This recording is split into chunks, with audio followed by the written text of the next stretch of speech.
Hello guys, welcome back to this awesome tutorial. So we're going to be showing you how you can add spacing values to your design system, but we're going to be adding them to our local variables. Now we have already touched on local variables in our previous tutorial where we were demonstrating how you could add a color palette to the local variable panels. If you haven't watched that, please go back and watch that tutorial before coming back. If you haven't watched that of creating your typography skill or adding your fonts to your design system, then you have missed a lot. Please go back, watch typography, watch the video talking about how to add the colors, then you can come back to this video. We're going to go straight into adding our spacing values. So the spacing value just makes things easy when you want to add horizontal or vertical spacing within your design. So it could be adding spacing for your buttons, adding spacing between elements or around elements in your design. And how are we going to create our spacing values? Since there isn't going to be anything physical for now to demonstrate how to use the spacing values, you'll see us making very good use of it when we start designing our screens. So we'll just go straight into adding our spacing values. Different designers have different spacing conventions. For me, I tend to apply multiples of 4.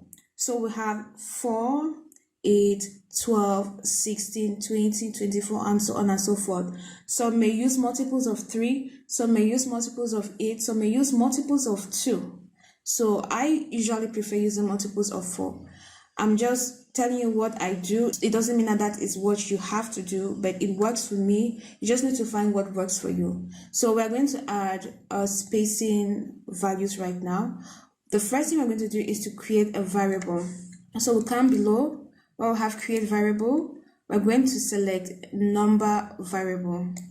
So our number variable is going to be, let's say, we'll start with 0 because the spacing between elements could be 0 or anything above 0. So we'll call this spacing. Sorry, I wanted it to be lowercase.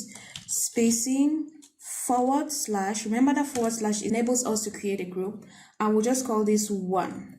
So 1 is just a name. It's going to keep things organized. So we're going to leave the value at 0, and I'm going to click on or press the enter button. I don't know why I keep saying click. And the next thing we're going to do is to select spacing group, because we want to add all our spacing values under the spacing group. Is very important. So we select the spacing on the left sidebar. Make sure it's selected, and you see that we have a name and a value. So our name could be 1, 2, 3, 4, 5, 6, 7, 8, 2, whatever number we want to give. But now the value is what is important in this. So if, for example, you're working multiples of 3, which means that you can start with 3, but just for the fact that we're working on a design, it's better to always start with 0, because like I said, between elements, you could have 0 spacing. So we could have name 1, the value is going to be 0, name 2, the value is going to be 3, name 3, the value is going to be 6, and so on and so forth. So in this case, we are doing multiples of 4. Our next value is going to be 4, but our name is 2. If you like, you can still give it 4 just to help you understand more. In this case, I'll just go from 1 to 10. So our next number is 2. Our value is 4, multiples of 4, remember. The next value is number 3. I'm going to hit the tab button to just take me there without me having to click with my mouse, and I'm going to give 8, multiples of 4. Another one, 4, and the next value is going to be 12.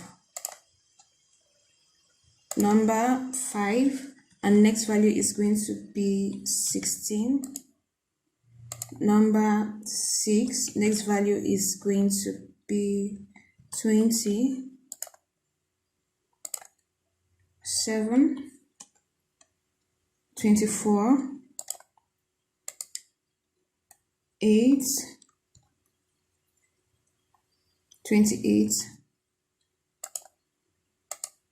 9, 32,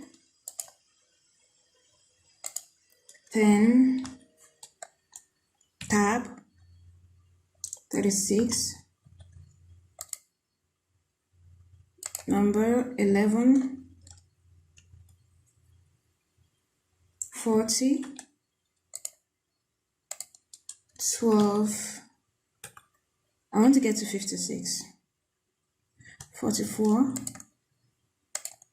13,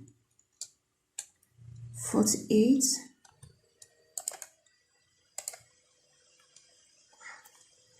14, 52, and 15 is going to be 56.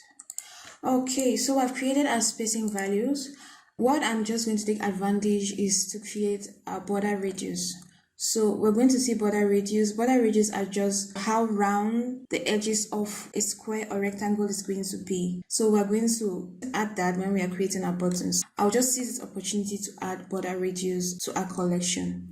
It's still going to be numbers, but we're going to create a new group called border radius. So we'll just call this, radius / we can call this small.